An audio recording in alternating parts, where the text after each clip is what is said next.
Պարոն Փաշինյան, ես ուզում եմ անդրադառնանք հայ-ռուսական հարաբերությունների, մասնավորապես երեք ձեր գնահատականներին եւ տեսեք, դուք մշտապես այսպես թիրախում եք պահում տնտեսական խնդիրները, բայց չեք կարծում, որ սա քաղաքական հարց է եւ դուք ամենևին չեք անդրադառնում քաղաքական բաղադրիչին Ռուսաստանի կողմից Հայաստանին պարտադրվող քաղաքական կողմնորոշման հարցը, որովհետև դա որքան տնտեսական է, կրկնակի անգամ քաղաքական պահանջ են մեր առջև դնում։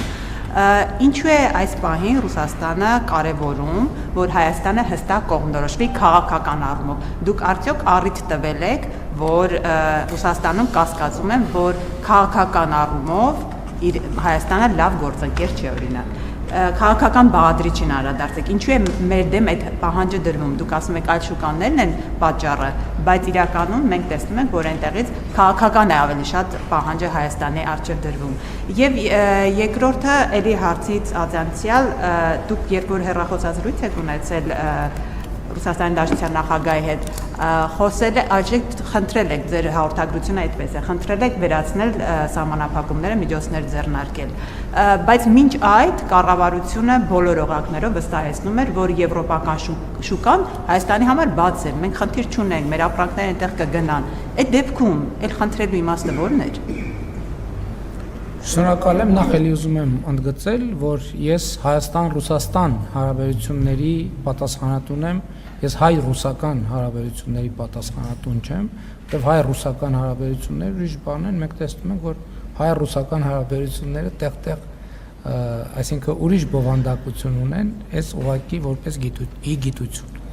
Ինչ վերաբերում է քաղաքական բաղադրիչին, դուք երեք կուսակցության գրասենյակի մոտ բրիֆինգին ներկա եք, ես ինքս այդ քաղաքական բաղադրիչին անդրադարձա, առանց նույնիսկ դուք հարց չեք տալիս դրա մասին։ Ես ճիշտ է դրա վերնագիրը անոնց չարի, հիմա ես կխոսեմ քաղաքական բաղադրիչի մասին։ Բայց շատ հստակ ասել եմ, ձեր հարցի պատասխանը երեք մանրամասն, չգիտեմ, ձեր հարցինի պատասխան թե լրագրողներից որևէ ուրիշ լրագրողի, ես ասել եմ, որ խնդրեմը հետևյալի մեջ է։ Հայաստանը որոշել է ունենալ այլընտրանքներ։ Իչև այս Հայաստանը չի ունեցել այլընտրանքներ, չի ունեցել։ Տնտեսական առումով։ Ոչ, այդ թվում քաղաքական առումով։ Ինչի տնտեսական առումով, այդ թվում քաղաքական առումով։ Ինչա տեղի ունեցել, ինչն է խնդրեմը։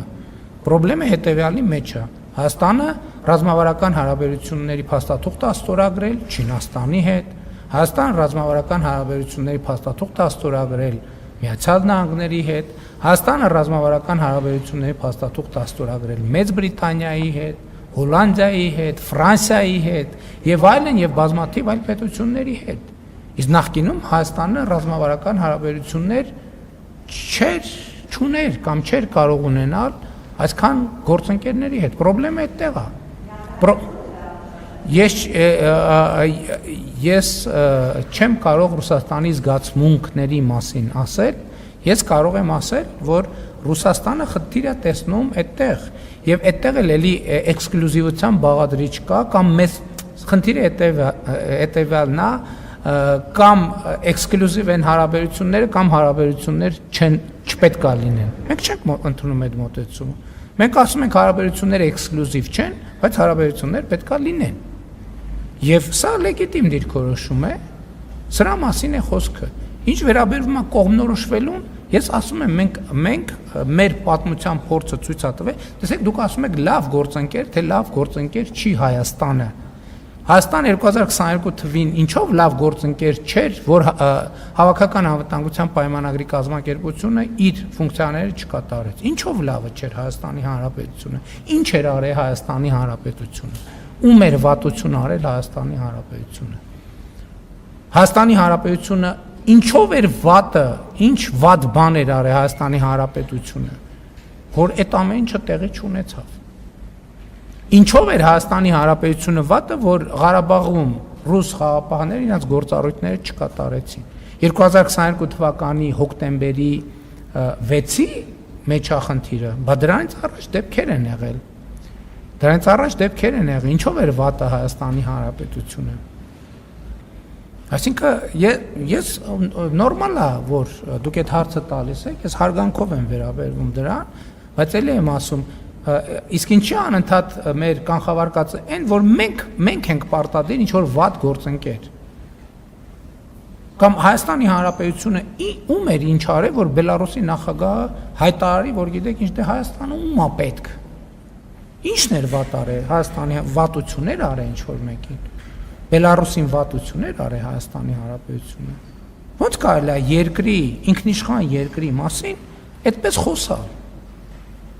Հիմա մենք ցույց ենք տալիս, թե ում է պետք Հայաստանի Հանրապետությունը։ Հարգարժան գործընկերը Բելարուսի նախագահը փնտրում եւ չէր գտնում այդ հարցի պատասխանը։ Հիմա մենք ցույց ենք դնում այդ հարցի պատասխանը։ Հայաստանի Հանրապետությունը պետք է Չինաստանին, Միացյալ Նահանգներին, Եվրամիությանը, Իրանի Իսլամական Հանրապետությանը եւ այդ բոլոր գործընկերներն էլ Հայաստանի Հանրապետությանն են պետք։ Մեծ հարգանքով Վրաստանը Հայաստանի Հանրապետությանը շատ պետք է, Հայաստանի Հանրապետությունն է Վրաստանին է պետք, Ֆրանսիային, Գերմանիային, Լեհաստանին, Մեծ Բրիտանիային։ Այս ամբողջ պատմությունը։ Շուկաներն որովհետև խնդրել եմ այս տրամաբանությամբ, որ ես չեմ ընդունում, որ կամ հարաբերությունները էքսկլյուզիվ են, կամ էլ չկա հարաբերություն։ Ես խնդրում եմ եւ որ մեր դիրքավորմանը մոտենան ըմբռնումով եւ հարգանքով, մանավանդ որ գործնականում դրա լեգիտիմությունը կասկածի տակ չի առնվում։ Ասում եմ, որ այո, դուք իրավունք ունեք ունենալ այլ ընտրանքներ, բայց այսօր որոշեք, թե որ այլ ընտրանքն եք ընտրում։ Ես ասում եմ, այն այլ ընտրանքը դեռ ձևավորված չի, սկսվել այլ ընտրանքը ձևավորելու process-ը, կձևավորվի այլ ընտրանք, հիմա ազնիվ չի լինի, որ մենք մեր ժողովրդի առաջ հարց դնենք, դուք չձևավորված այլ ընտրանքը ուզում եք թե չեք ուզում, որտեղ մեր ժողովուրդը լիքը հարցեր կտա, որոնց պատասխանները մենք այսօր չունենք։ Կգնանք, կաշխատենք այդ հարցերի պատասխանները կձևակերպենք, կվերադառնանք եւ մեր ժողովրդին կհարցնենք։ Ես էլի եմ ասում, ես հարգանքով եմ վերաբերվում, որ Եվրասիական տնտեսական միության 4 երկրների ղեկավարներ մայիսի 29-ին ընդունել են հայտարարություն աջակցելով Եվրամիությանը անդամագրվելու հարցով հարաքվե անելու գաղափարը Հայաստանի Հանրապետությունում։ Բայց առարկան դեռևս գոյություն չունի։ Ես շատ հստակ ասել եմ իմ դիրքորոշումը եւ վերահաստատում եմ, որ նման հարցով հանրաքվե անելու համար Հայաստանը պետքա գոնե դիմաց լինի, ել չեմ ասում առավել տրամաբանականը, որ Հայաստանը գոնե անդամության տեխնացուի կարգավիճակ ունենա։ Կամ արդեն այդ հարցը լինի օրակարգում, այդ ժամանակ շատ տրամաբանական կլինի իրականացնել հանրաքվե այդ հարցով եւ անհրաժեշտ կլինի։ Սրա մասին է խոսքը։ Շնորհակալություն, հաջորդ հարցը